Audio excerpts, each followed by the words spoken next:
Hola, ¿qué tal amigos que siguen este programa, quinto programa del mes de octubre, en donde hablaremos un poco acerca de los datos interesantes del Día de Muertos?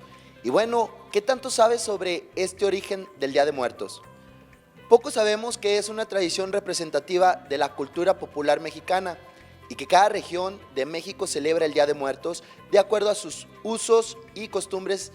Y bueno, aquí te vamos a dejar algunos datos de esta tradición que no deja de asombrarnos a propios y a extraños. Pero primero vamos a nuestra primera cápsula, Tesoros Ocultos de San Juan.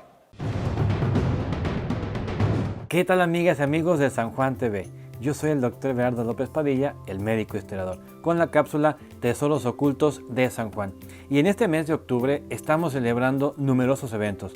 Ya hemos mencionado la historia maravillosa de la gran pintora María Izquierdo, que como les comenté en cápsulas previas, nació un 30 de octubre de 1904. Y como estamos celebrando nacimientos, hoy quise platicarles una fecha que no debe pasar desapercibida para nuestra ciudad. Y se trata de su fundación como pueblo tanto español e indígena que cohabitaron en un mismo espacio. Y para no confundirlos más, los invito como siempre a que me acompañen a viajar en el tiempo. ¿Les parece bien? Pues comencemos primero con el año de 1542. Este año es el que se toma como referencia para el repoblamiento de los pueblos indígenas de esta zona, después de una guerra bastante importante que hubo entre algunos indígenas y españoles en ese año que concluye y que lo que hacen es reacomodar a los indígenas en diferentes territorios. El pueblo de San Juan probablemente fue fundado un 24 de junio, día de San Juan Bautista, de ese año de 1542, bajo el patronazgo de San Juan Bautista. Ya sabemos que un parteaguas en la historia de nuestra ciudad es el año de 1623, en que sucede este primer milagro portentoso y público de nuestra Madre Santísima de San Juan a una niña cirquera que venían de San Luis Potosí, y esto cercano a los días de Navidad de 1623. Fíjense cómo son las cosas. Después de este primer milagro, ciertamente hizo que las autoridades eclesiásticas y civiles voltearan a ver a nuestro pueblo, este pueblo de indígenas muy pequeño, pero que comenzó a recibir miles de peregrinos que venían a ver a esta pequeñita imagen de pasta de caña de maíz. Sucede que el señor cura don Diego Camarena, un hombre importantísimo para nuestra ciudad, es nombrado párroco de la parroquia de Jalostotitlán en octubre de 1630. Él ya conocía de alguna manera la fama de la Virgen de San Juan, ya sabía que dentro de su territorio en el que estaba San Juan, pues era ya un santuario que ya recibía a muchos peregrinos para visitar a la Reina del Cielo. Es por eso que el padre don Diego Camarena, una vez que llega a la parroquia de Jalos, le escribe una carta a la sede vacante del Obispado de Guadalajara pidiendo permiso para establecerse a vivir en el pueblo de San Juan y salir con la Virgen del contorno, es decir, la peregrina, hacia algunos lugares como Guanajuato, San Luis Potosí, Michoacán, Zacatecas, para recolectar limosnas en favor del santuario que le estaba remodelando a la Virgen de San Juan. Obviamente que esto se aceptó. El padre Diego Camarena se establece en San Juan. De hecho, en el año de 1631 compra una casa anexa a lo que hoy es la Capilla del Primer Milagro, que actualmente ocuparía el Hospital Dr. Manuel Montero. Todo este espacio perteneció al padre don Diego Camarena, que dicho sea de paso, después donaría al santuario para que se convirtiera en casa de novenas, casa del peregrino y finalmente hospital. Pero bueno, el padre don Diego Camarena no paró ahí nada más con su trabajo en favor de la Virgen de San Juan. Es él también el que manda una carta al gobierno civil de lo que hoy es el estado de Jalisco, antiguamente Reino de Nueva Galicia, para pedirles permiso de que los españoles pudieran cohabitar, es decir, vivir en el mismo pueblo, comprar terrenos y establecerse cerquita al santuario de la Virgen de San Juan para proteger a nuestra Madre Santísima. Esta carta la manda el 5 de julio de 1633, tan solo 10 años después del primer milagro. Y el gobierno civil de la Real Audiencia de Guadalajara responde favorablemente a esta petición, dando lugar a la fundación del pueblo de Nuestra Señora de San Juan. Y se manda a pregonar, es decir, que todo mundo se entere, el 23 de octubre de 1633. Un indio que hablaba ambas lenguas, español y náhuatl, es el que le encomiendan postrarse o pararse en la capilla del Primer Milagro, en las puertas de la capilla del Primer Milagro, y desde allí anunciar que desde ese día se podía vivir en el pueblo de Nuestra Señora de San Juan, comprar terrenos y establecerse junto a su santuario y servir a Nuestra Madre Santísima, la Virgen de San Juan. Qué importante es pues tener en cuenta estas fechas, porque de aquí vendrían dos tipos de gobiernos, uno civil, que sería la parte indígena desde 1542, y uno también español civil desde este año, al contar ya con un teniente de alcalde de la justicia real. Y además también una autoridad eclesiástica, porque el párroco se quedó aquí por muchos años. Pero bueno, amigas, amigos, cualquier duda, comentario, sugerencia, con toda confianza en las redes sociales de San Juan TV. Y bueno, ¿tú sabes cuál es el origen del Día de Muertos? Esto es una fusión de la religión prehispánica y cristiana. El origen de la tradición del Día de Muertos se remonta a dos celebraciones mexicas en la era prehispánica. Esto en honor a los difuntos. Y la primera era dedicada a las almas de los niños, mientras que en la segunda se centraba en los adultos fallecidos. A partir de la evangelización, los misioneros españoles movieron la celebración hacia el 1 y 2 de noviembre para hacerla coincidir con las festividades católicas de los fieles difuntos y todos los santos. Vamos a nuestra siguiente cápsula, deportes. ¿Qué tal, amigos que siguen esta cápsula deportiva? El día de hoy nos encontramos con Jairo Preciado, ya que él es psicólogo, y vamos a hablar un poco acerca del tema del adolescente en el deporte. Y bueno, Jairo, platícanos un poco, ¿qué se debe de que el adolescente hoy en día vaya perdiendo interés al practicar deporte? Bueno, primero muchas gracias, Sergio, por la invitación, gracias San Juan TV. Voy a voltear un poquito tu pregunta, Sergio. Primero vamos pensando en cuáles son las razones por que el niño o el adolescente empieza a jugar algún deporte o a hacer alguna actividad física, ¿no? Y empieza porque le gusta divertirse, porque quiere ser parte de un grupo, de una tribu, con sus amiguitos, con personas. Y esa es la misma razón por la cual a veces se deja de jugar. ¿Por qué? Porque deja de divertirse, porque no es parte ya de un grupo, porque se siente rechazado por el mismo grupo, porque el ambiente no es el adecuado, el que él busca. Así que estas son parte de las razones principales por la cual el joven, el adolescente, deja de hacer deporte. También hay algunos otros factores, como van creciendo y a la edad de 12, 13 años está la presión sobre la educación, ¿no? Se tienen que enfocar más en la escuela, por ende pues priorizan su educación y dejan el deporte como a un lado. Está la presión a veces de los papás que erróneamente lo ponen como un castigo al momento de no sacar tales calificaciones o comportarte de manera adecuada. Su castigo es el no hacer alguna actividad física o no participar en tu equipo o no ir a jugar o a entrenar, Sergio. Y bueno, ya lo mencionaste, cuando eres niño, pues el deporte lo haces por gusto, por practicarlo, lo haces sin ningún fin, ¿verdad? Platícanos, cuando eres adolescente, ¿crees que hay cambios de interés ahí, ya sea de que dejas de lado el deporte por enfocarte a otras cosas? Claro que lo es, Sergio. Primero hay una influencia de las mismas amistades, ¿no?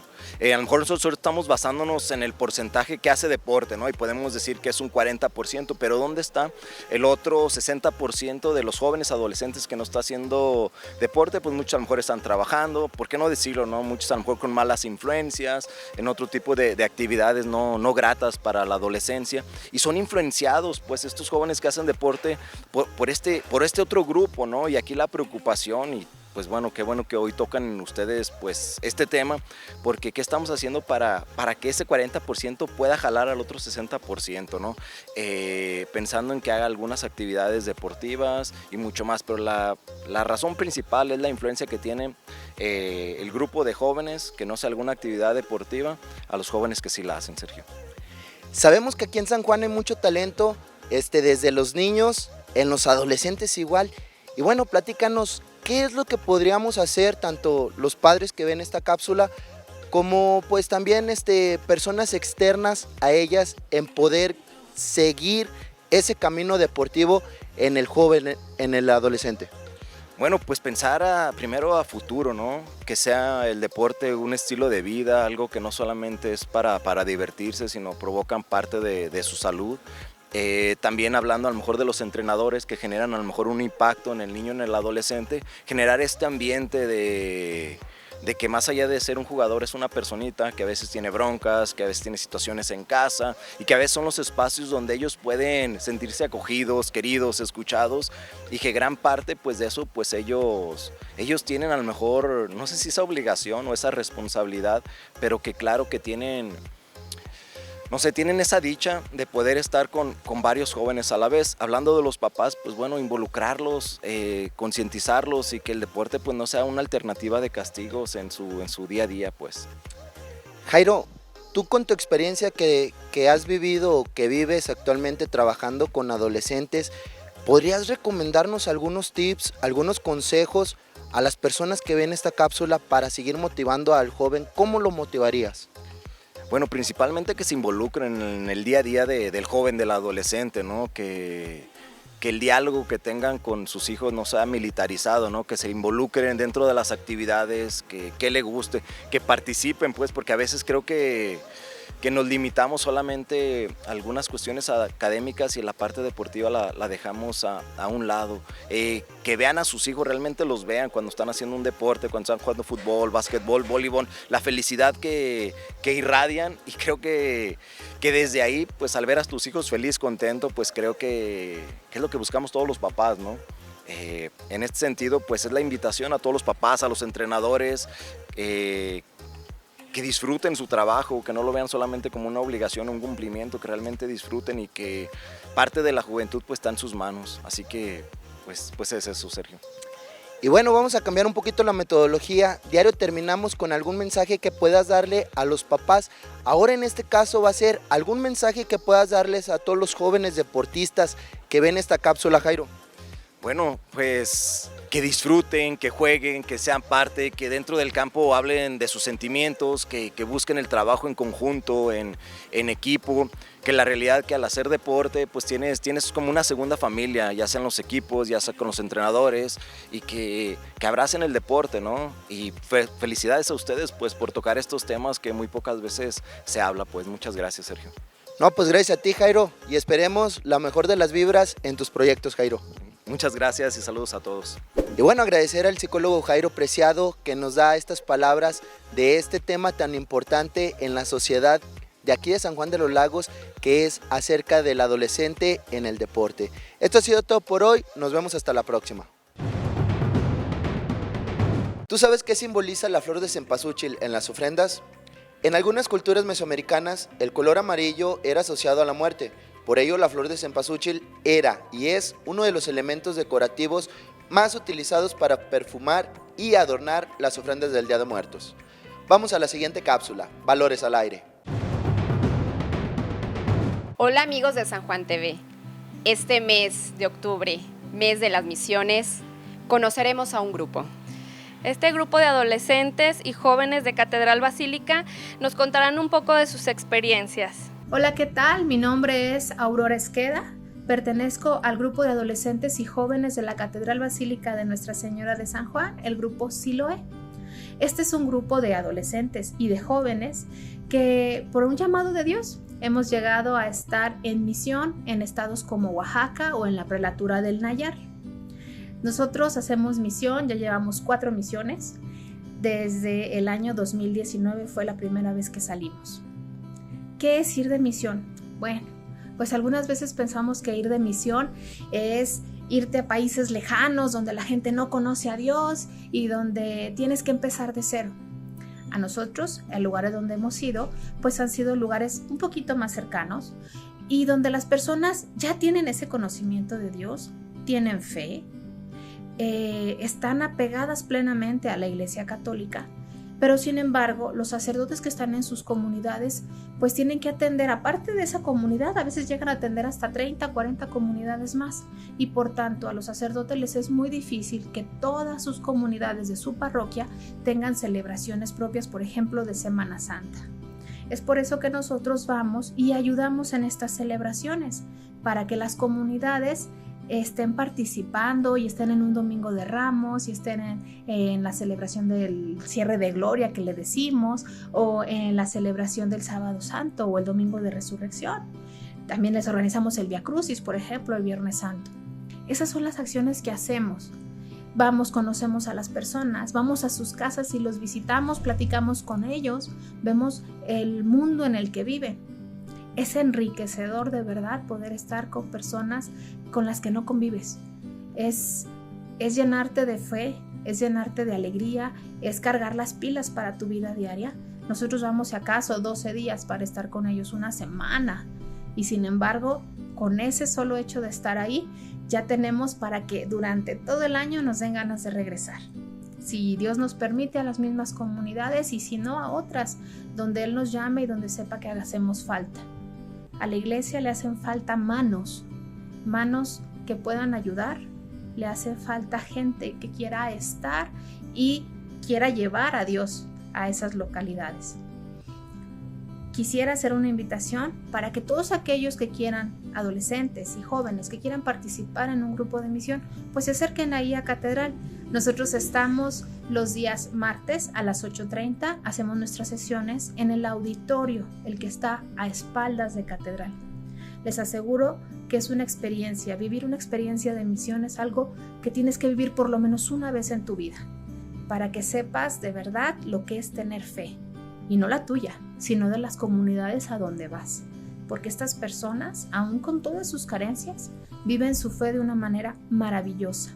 Viven su fe de una manera que te contagia. Ellos no tienen la fortuna que tenemos nosotros, de que un domingo podamos escoger la misa a la que queremos ir.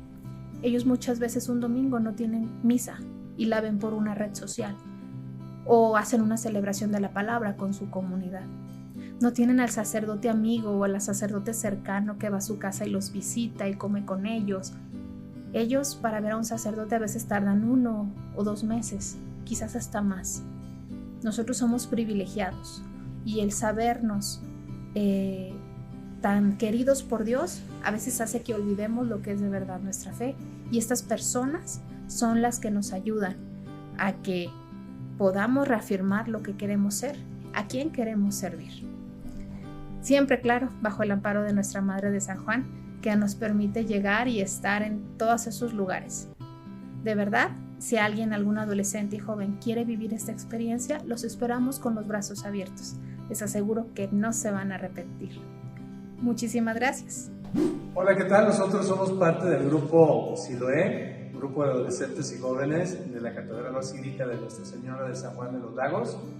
Nuestro grupo desde un principio se ha caracterizado por la dimensión misionera. Nos gusta mucho salir a misiones. Y en esta ocasión aprovechamos este medio para invitar a todos los adolescentes y jóvenes que gusten unirse a nosotros para que participen también de esta experiencia tan bonita de un grupo juvenil y también de la experiencia misionera. Nos reunimos todos los martes a las 8:30 de la noche en el auditorio de Catedral. Ahí es donde tenemos nuestra reunión y también nos divertimos mucho con diferentes actividades, dinámicas, juegos que realizamos. Y de esta manera vivimos intensamente el tema misionero en nuestro corazón. Así que ¡te esperamos! Si tienes la inquietud de participar en alguno de estos grupos, acércate a tu parroquia o acércate al grupo de jóvenes y adolescentes de la Catedral Basílica de Nuestra Señora. Agradecemos a este grupo que compartió con nosotros su experiencia y su tiempo. Esto fue Valores al Aire por San Juan TV. ¿Tú sabes cuál es el origen de las ofrendas? Actualmente se colocan en altares para celebrar el Día de Muertos. Tienen sus antecedentes en los entierros prehispánicos. En aquel entonces se acostumbraba a colocar una ofrenda junto con el cuerpo del fallecido. Dicha ofrenda contenía objetos que el difunto había utilizado en vida y otros más que necesitaría para llegar al inframundo. Por esta razón, a veces se sacrificaba a un perro choloscuincle para depositarlo junto al cuerpo de su amo, pues se creía que este perro podía ayudarlo a llegar al Mictlán. Vamos a la siguiente cápsula, Piedad Mariana. Buen día, gusto saludarlos. Este relicario que tenemos a nuestras espaldas fue configurándose poco a poco. En el año 1992 fueron beatificados Cristóbal Magallanes y 24 compañeros mártires, entre ellos pues los santos que nosotros conocemos de nuestra diócesis: San Pedro Esqueda, Santo Toribio, San Tranquilino Ubiarco, San Román Adame, San Julio Álvarez, Santo Sabás Reyes. Estos que están aquí pues en las pinturas, estos 6 son de ese grupo que fue beatificado en 1992.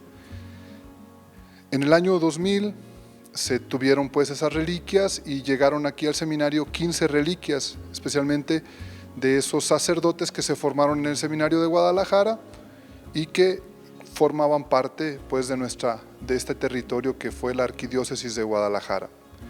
Después, en el año 2005, fueron beatificados Anacleto González Flores y 7 compañeros laicos que fueron también mártires de la persecución religiosa de 1926 a 1929. A partir pues del 2005 llegaron 10 reliquias más y se completaron pues 25. Y ese relicario estaba un poquito arriba, solo pues con el pedacito de hueso de cada uno de ellos. En tiempo pues de la pandemia, en el año 2020, comenzamos a querer completar pues con todos los santos y beatos que tenemos en México.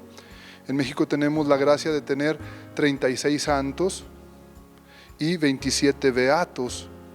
La intención pues fue todos aquellos que podamos poder tenerlos aquí para que, como ya nos decía el Padre Francisco, sepamos que todos los bautizados estamos llamados a la santidad y que es posible con la gracia de Dios también llegar a ser santos. Esa es la llamada que tenemos.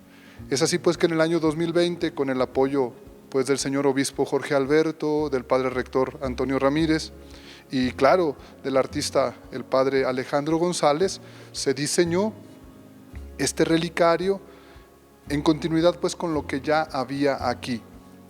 De todos estos santos y beatos, pues pretendemos, al tenerlos aquí en la capilla del seminario, que sean una motivación para que los que vivimos aquí deseemos ser santos, queramos de veras configurarnos con Cristo, ser fieles a Él, servir a los hermanos en ese camino pues hacia el cielo.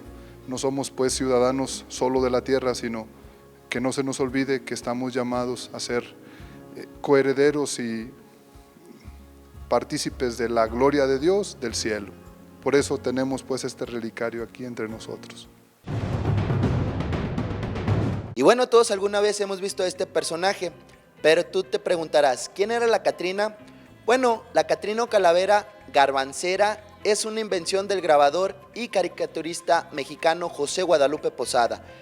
La Catrina surgió como crítica social durante el Porfiriato y estaba dedicada a aquellas personas de diferentes estratos sociales que renegaban de sus raíces indígenas, presumiendo una supuesta conducta y vestimenta afrancesada. Vamos a la siguiente cápsula, nutrición. Hola amigos de San Juan TV, otra vez con ustedes Elibet Karina Gutiérrez. Continúo hablando de los temas de alimentación y nutrición. En esta ocasión pues estaba hablando del embarazo. El embarazo es esa época que todas las mujeres que hemos tenido hijos realmente es una época donde tienes una mezcla de sentimientos, donde decides cambiar mucho tu manera de vivir, tu estilo de vida, te empiezas a cuidar en dejar de tomar café, no tomas alcohol, tratas de dormir más, aparte que te da muchísimo sueño por la baja depresión, pero también cuidas mucho tu alimentación y en otras ocasiones te excedes.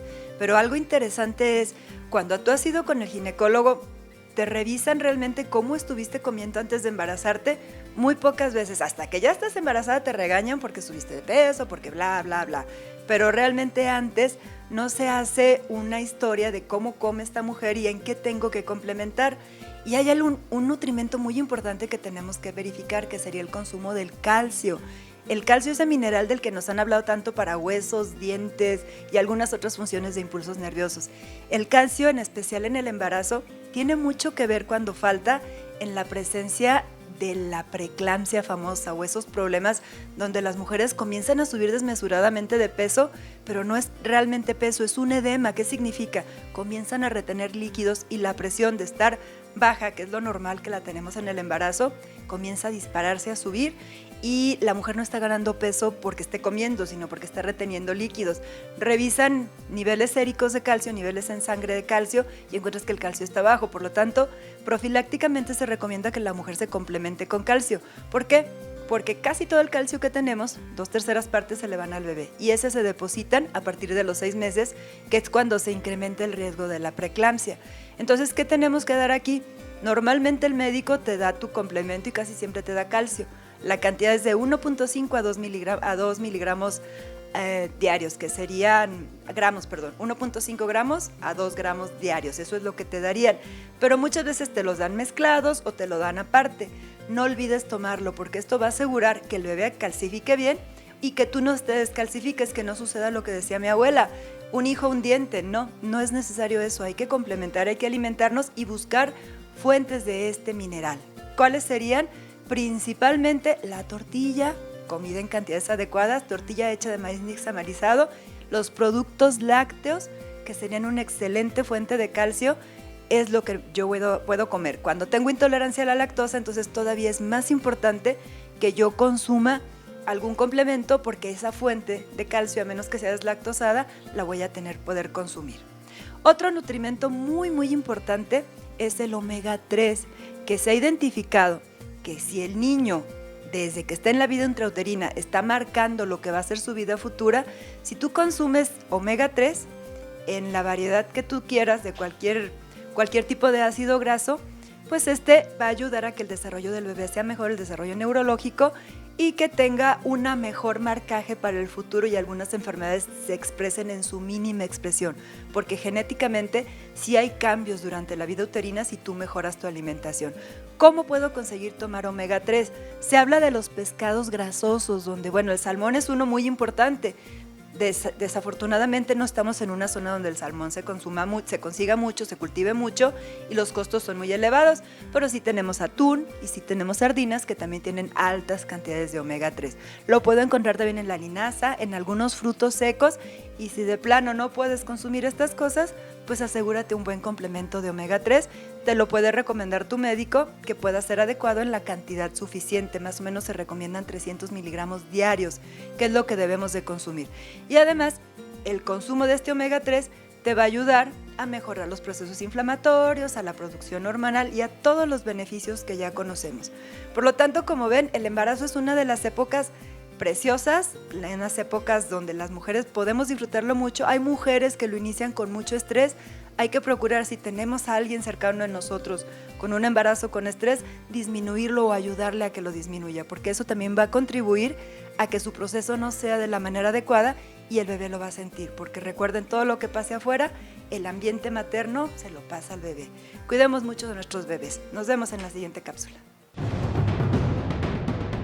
Entonces, ¿cuál es el significado del pan de muerto?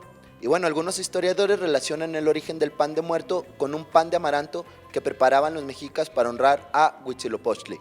Poco después, los españoles comenzaron a elaborar panes de trigo cubiertos con azúcar pigmentada en rojo, esto evocando las prácticas prehispánicas. La forma circular representa el ciclo de la vida y la muerte. La parte de arriba que sobresale representa el cráneo y sus adornos por encima de él representan los huesos y lágrimas del difunto. Vamos a la siguiente cápsula, un valor para vivir. ¿Qué tal, amigos de San Juan TV? Es un gusto nuevamente poderles saludar. La fe, un valor para vivir. En el mundo moderno hay personas que a veces cuestionan: ¿es posible mantener la fe en el mundo de la ciencia y la tecnología tan avanzadas? ¿No será que la fe ya quedó como un valor de la antigüedad, en aquellos momentos en que las personas no podían explicarse las circunstancias o las razones que producían, por ejemplo, un fenómeno natural y tenían que tener fe? ¿Es posible o debemos mantener la fe en un mundo como el de hoy, tan lleno de ciencia, de tecnología, de avances que nos llevan a saber si va a llover o no va a llover, si un terremoto se puede o no predecir, etc. Y la respuesta sin duda alguna es que sí. Porque la fe no tiene que ver solo con el adelantar el futuro, como si se tratara de una adivinación. La fe tampoco tiene que ver con el dar la respuesta a preguntas que no podemos contestar y entonces decimos, tenemos que creer porque pues así son las cosas. Para eso existe la ciencia. La ciencia le corresponde buscar los porqués. La filosofía se encarga de profundizar y de ir a las causas últimas de la razón de las cosas, para dar razón precisamente de ellas.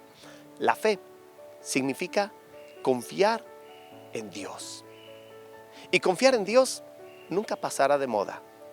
Podremos explicar que si se produce un terremoto por las fallas tectónicas, que si se va a producir o no la lluvia porque hay o no humedad en el ambiente, etc. Eso no son cuestiones que le corresponde responder a la fe. La fe es la respuesta de cada persona al llamado que Dios le hace. Y una respuesta así, nunca la podremos evadir. Y por ello podremos decir, yo tengo fe o no tengo fe, dependiendo si yo quiero responder a la voz de Dios o no quiero responder a la voz de Dios, independientemente de todo el ámbito científico. Porque si la ciencia fuera de la mano con no creer en Dios, pues entonces podría parecernos absurdos como tantos científicos tienen fe e incluso muchos de ellos han partido de su misma fe para dar explicaciones científicas. Pensemos en tantos sacerdotes, religiosas, hombres de fe que han dado su vida por la ciencia. Por ejemplo, ahora que hablamos tanto del genoma humano y todas estas cosas, sabemos que fue un sacerdote, Gregorio Mendel, el que empezó con estos estudios, que para nosotros ahora son toda una novedad y decimos, es que la ciencia está avanzando. Pero quien partió de ello fue un sacerdote que quiso encontrar una respuesta a la vida dando una explicación científica. No tiene por qué estar entonces peleado tener avances científicos y tecnológicos con tener fe. Lo uno no excluye lo otro, porque la fe implica el ámbito más personal de la respuesta que tú quieres dar a Dios. Y para ello, puedes ayudarte o auxiliarte de la ciencia si quieres, pero finalmente la respuesta será tuya, será personal. Dios le ha dado al ser humano la capacidad de percibirlo, de escucharlo, de atender su voz. La fe es la respuesta que cada uno de nosotros da a ese llamado que Dios le hace. Independientemente pues del tiempo, independientemente de la etapa histórica, del avance de la ciencia o de la tecnología, Dios siempre se dirigirá al corazón del ser humano. Y la respuesta siempre tendrá que ser personal. Y eso significa tener fe, significa responder a Dios, creer en Él, darle nuestro sentimiento sin quitarnos lo bueno que nos puede dar la ciencia y la tecnología, que no hay que desaprovecharlo. Antes bien, hay que aprovecharlo siempre para hacer el bien. Tener fe, pues, es un valor de ayer, es un valor de hoy y será un valor siempre. Nos vemos en la próxima. ¿Por qué se ponen calaveritas en las ofrendas? Las calaveritas de dulces son una remembranza de los antiguos tzompantlis o hileras de cráneos. Estos ofrendaban en honor al dios de la guerra. Los cráneos pertenecían en su mayoría a guerreros enemigos sacrificados o muertos en batalla, aunque también se han encontrado tzompantlis con cráneos de niños y mujeres de diferentes partes de Mesoamérica. Vamos a la siguiente cápsula, ANSPAC. Hola, ¿qué tal amigos de San Juan TV? Un gusto, como siempre, saludándolos a través de este espacio, ANSPAC. En este mes, donde vamos a meditar la fe, ¿qué tan importante es tener fe en estos tiempos? La fe como un valor. Me quiero regresar al catecismo del Padre Ripalda, donde nos decía, ¿qué es la fe? La fe es un valor sobrenatural que nos mueve a creer firmemente lo que Dios nos dice y lo que la Madre Iglesia nos propone. Para hablarnos de este valor, está con nosotros la señora Carmen Martínez, animadora de ANSPAC. Vamos con ella. Hola, les saludo con mucho gusto por medio de este medio de San Juan TV. Hoy hablaremos sobre la fe. ¿Qué es la fe? Es una de las virtudes teologales, que es la fe, la esperanza y la caridad. Y voy a comenzar por contarles un pequeño cuento. Un pequeño llamado Roberto estaba en la escuela, en primaria, y un día la maestra les deja de tarea que investiguen qué es la fe en Dios. Y él, al llegar a su casa, encuentra que está su tío y le dice: oye tío, me dejaron de tarea investigar qué es la fe en Dios. Y el tío, sonriendo, le dice: y yo te explicaré. Le dice: vayamos a la playa. Ellos vivían cerca de la playa. Al llegar a la playa, le dice el tío: a ver, ponte este chaleco. Y dice el niño: es que yo no sé nadar. Dice: precisamente, ponte este chaleco, que es el salvavidas. Le dice: pero es que tengo miedo. Y dice: no tengas miedo, yo voy a estar cerca de ti. Y ya el niño se pone el chaleco y le dice: ahora camina a la playa, pero de espaldas. Y el niño empieza a caminar de espaldas hacia la playa. Al llegar, empieza a sentir que no está tocando la arena y empieza a sentir miedo. Pero luego recuerda las palabras de su tío: no tengas miedo, yo estoy cerca de ti. Y el niño empieza a sentir esa paz, esa tranquilidad, y empieza a flotar. En un momento están ahí en la playa. Ya cuando van de regreso a su casa, le dice el tío: ¿qué hubo? ¿Cómo te fue? Y dice: pues bien. Dice: mira, el mar representa la vida, el chaleco representa la fe y yo represento a Dios. En el transcurso de la vida sabemos que vas a encontrarte con diferentes preocupaciones, diferentes dificultades. Sabemos que así es la vida, pero luego vas a recordar, sientes que ya estás perdiendo el piso, ya no tocas el piso, pero luego recuerdas: tengo el chaleco y ese me va a sentir que no voy a caer. Piensas: está mi tío cerca de mí, que es Dios. Entonces empiezas a sentir esa paz, esa tranquilidad, eso que tienes confianza, porque sabes que Dios está cerca de ti, sabes que tienes puesto el chaleco de la fe. Pues eso es sentir fe en Dios. Sabemos que en el transcurso de la vida todos nos vamos a encontrar con problemas, con dificultades, pero si sabemos que Dios está con nosotros y tenemos puesta la fe en Dios, no vamos a sentir miedo. Gracias a Dios vivimos en un lugar donde cada día vemos tantos testimonios de fe, tanta gente, tantos peregrinos que vienen a darle gracias a la Santísima Virgen por un favor recibido por medio de los pedimentos de la Santísima Virgen, porque sabemos que la Virgen no hace los milagros, los hace Dios, pero siempre venimos con esa confianza a pedirle a la Santísima Virgen que interceda ante Dios, ante un favor que le estamos pidiendo. También vemos cuánta gente viene a darle gracias por un favor recibido. Precisamente el otro día escuchaba un señor que decía: vengo a cumplirle la manda que le prometí a la Santísima Virgen. Vine a traerle el pelo de mi niña tuvo cáncer, no ganó la batalla, pero yo vengo a cumplir lo que yo le prometí a la Santísima Virgen. Esa es la fe, porque muchas veces, muchos de nosotros, cuando no se nos concede lo que le pedimos a Dios con mucha fe y con mucha esperanza, y no se nos cumple, decimos: ya no tengo fe, ya perdí la fe, porque no se me cumplió el milagro que yo le pedí a la Santísima Virgen. Sin embargo, siempre Dios nos va a dar lo que nos conviene para nuestra salvación, no lo que nosotros queremos que nos dé, sino lo que Él ve que es bueno para nuestra salvación.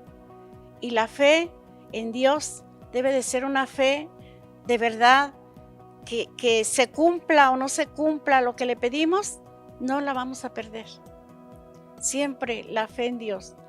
Recordemos que en las Sagradas Escrituras encontramos muchísimos testimonios de fe. A mí me hace muy bonito cuando Jesús le dice a la mujer, tu fe te ha curado.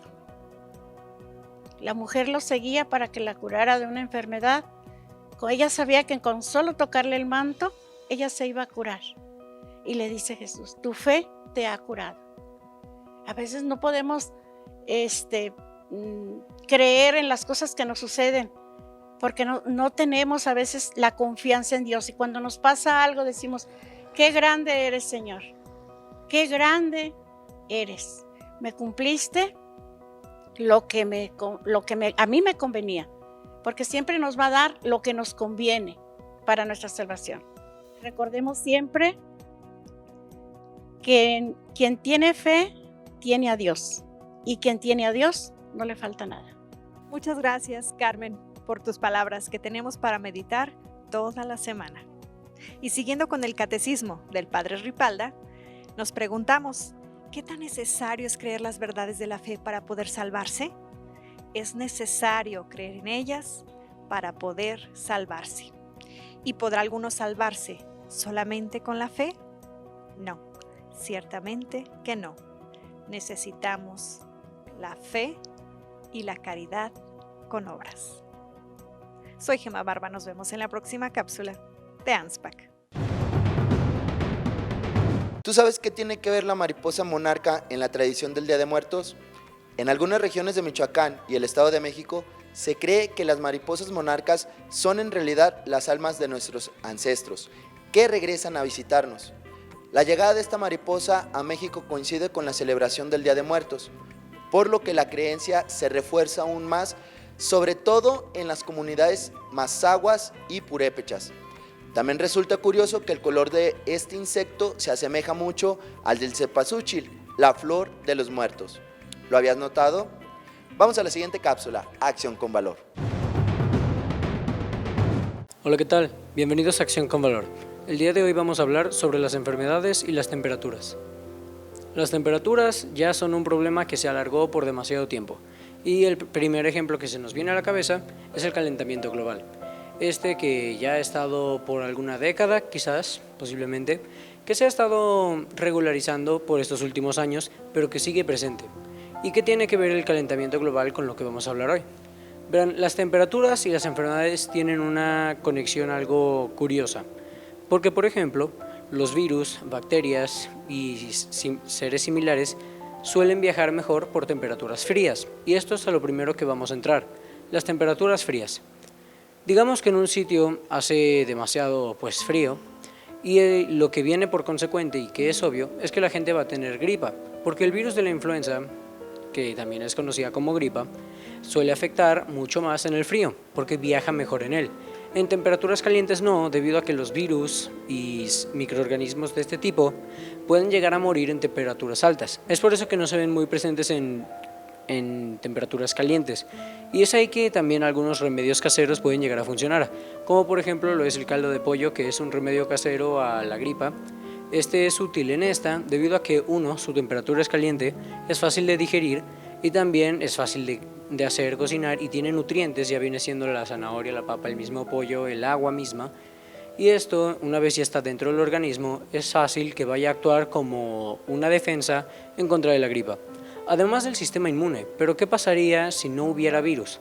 Vamos a hacernos esta idea. En el mundo, el calentamiento global ya está empezando a calentar el planeta demasiado y no queda mucho frío.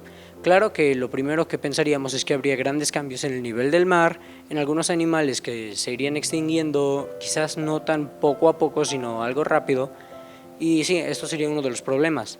Pero muy posiblemente hubiera alguna reducción de virus, por ejemplo, lo que viene siendo el mismísimo virus de la influenza. Con esta reducción de virus, nosotros pensaríamos que de alguna manera tuvo algo bueno este calentamiento global. Sin embargo, no es así.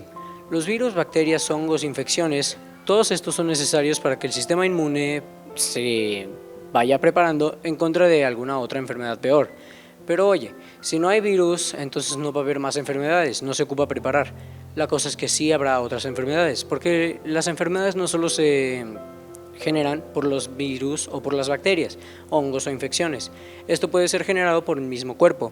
como cuando por ejemplo el sistema inmune ataca una parte del cuerpo porque éste se puede llegar a volver loco, o por una célula que se está esparciendo en grandes cantidades sin control, que es básicamente el cáncer. Es una célula que se volvió loca y ahora está generando mucho más células que también están locas, y depende de dónde estas se estén reproduciendo, ya venga siendo los pulmones, el hígado, entre otras partes del cuerpo, donde ésta se vaya a reproducir, es el sistema inmune el que va a atacar esa zona para no solo destruir el cáncer, pero también los pulmones y por consecuente donde esté reproduciéndose la célula. Por eso el cáncer es algo peligroso, que viene siendo no solo mata la enfermedad, sino que a ti también con ella. Y es por eso que esta es una de las enfermedades más brutales que hay. Pero volviendo al tema de la temperatura, podemos ver que los virus sí son necesarios para nosotros, para el mismísimo entrenamiento del sistema inmune. Pero vamos a cambiarle los símbolos a la ecuación un poquito. Conocen el más menos, como su nombre lo indica, es el más y el menos.